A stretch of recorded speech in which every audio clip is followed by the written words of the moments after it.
कवि सम्मेलन देख देख के घर की शीला देवी को शेरो शायरी का बुखार चढ़ गया था। अब वो सीधे मुंह किसी को जवाब ही नहीं देती थी। उनके पति और उनका बेटा तो काम करने घर से बाहर चले जाते थे और उनकी शायरी झेलनी पड़ती थी बहू रेणु को।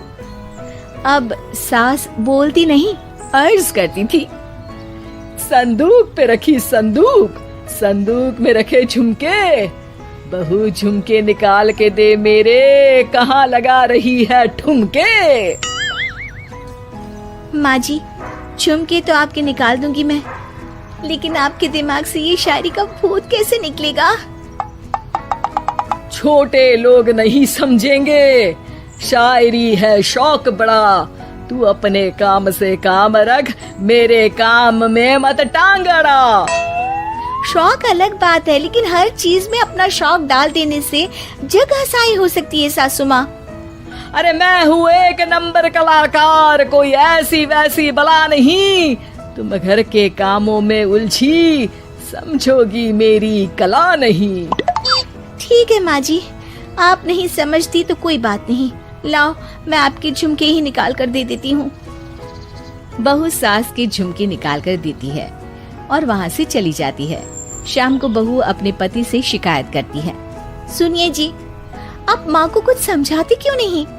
अरे क्या समझाना है माँ को? अरे अपनी शायरी थोड़ी कम करे ना। अरे तुमको उनकी शायरी से क्या दिक्कत है? अरे मुझे नहीं, पर पड़ोस में सब लोग हंसते हैं, कहते हैं बुढ़ापे में लोग सठिया जाते हैं, लेकिन शीला जी तो शायर हो गई हैं।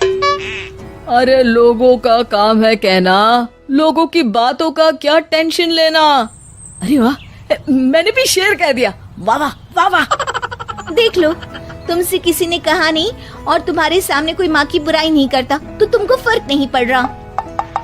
अरे तुम खामखा की बात का बतंगड़ बना रही हो। चलो चाय बना कर ले आओ मेरे लिए, साथ पियेंगे, कोई ढंग की बातें करेंगे। रेणु चाय बनाने लगती है। पहले वो अपने पति को चाय देती है, फिर सास को और आखिर में अपने ससुर को। लेकिन वो देखती है कि ससुर जी कुछ परेशान से हैं। क्या हुआ ससुर जी, कोई बात हो गई है क्या? अरे तेरी सास बात बात पे शायरी करती है। कल मैंने पूछा कि खाना खाया तो तेरी सास ने क्या जवाब दिया पता है? अरे गलती की और आरोपी ने कोड़े खा लिए फटाफट, खाना तो नहीं पर पकोड़े खा लिए झटाझट।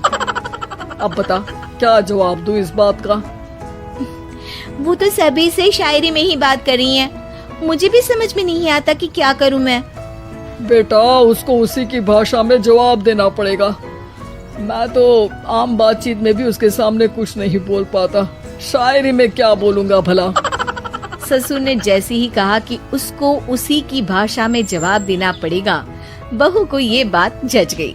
अगले ही दिन वो शायरी की कुछ किताबें लेकर आई और शायरी की प्रैक्टिस करने लगी ताकि सास को उन्हीं की भाषा में जवाब दे सके। उसने दिन रात एक कर दिए। एक दिन सब साथ में बैठकर टीवी देख रहे थे, तभी रेणु सबके लिए बिरयानी बनाकर लाती है, लेकिन सास को बिरयानी भाती नहीं। कौवा करता काऊ काऊ, चिड़िया बोलती ची ची, इतना खराब बिरयानी बनाई है कि मुंह से निकले छी छी।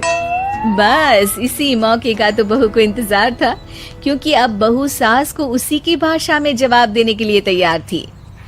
माँ जी, हमको अपनी ये बेकार शायरी ना सुनाइए, जैसी भी बनी है बिरयानी चुपचाप खाइए। ससुर जी और रेणु के पति ने रेणु का जवाब सुनते ही जोर से ताली बजाई और सास ने जब रेणु का शायराना जवाब सुना तो उनके गले में बिरयानी अटक गई।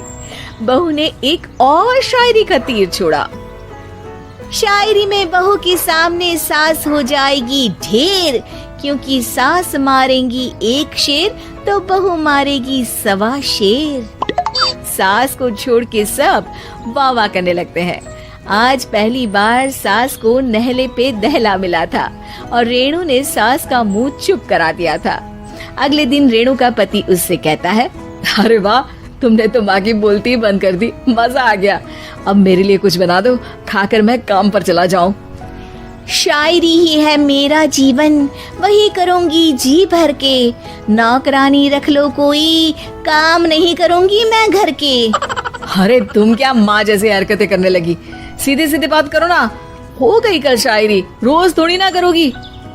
शीशी भरी गुलाब की पत्थर पे फोड़ दो, जो मुझे शायरी से रोके उसके कान मरोड़ दो।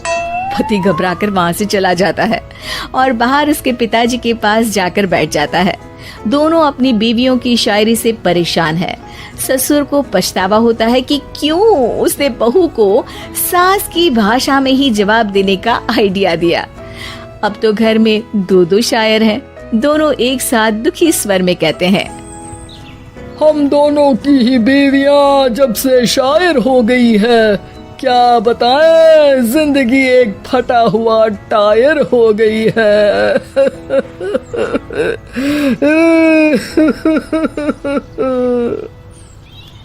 हम दोनों की ही बीवियां जब से शायर हो गई है, क्या बताए जिंदगी एक फटा हुआ टायर हो गई है।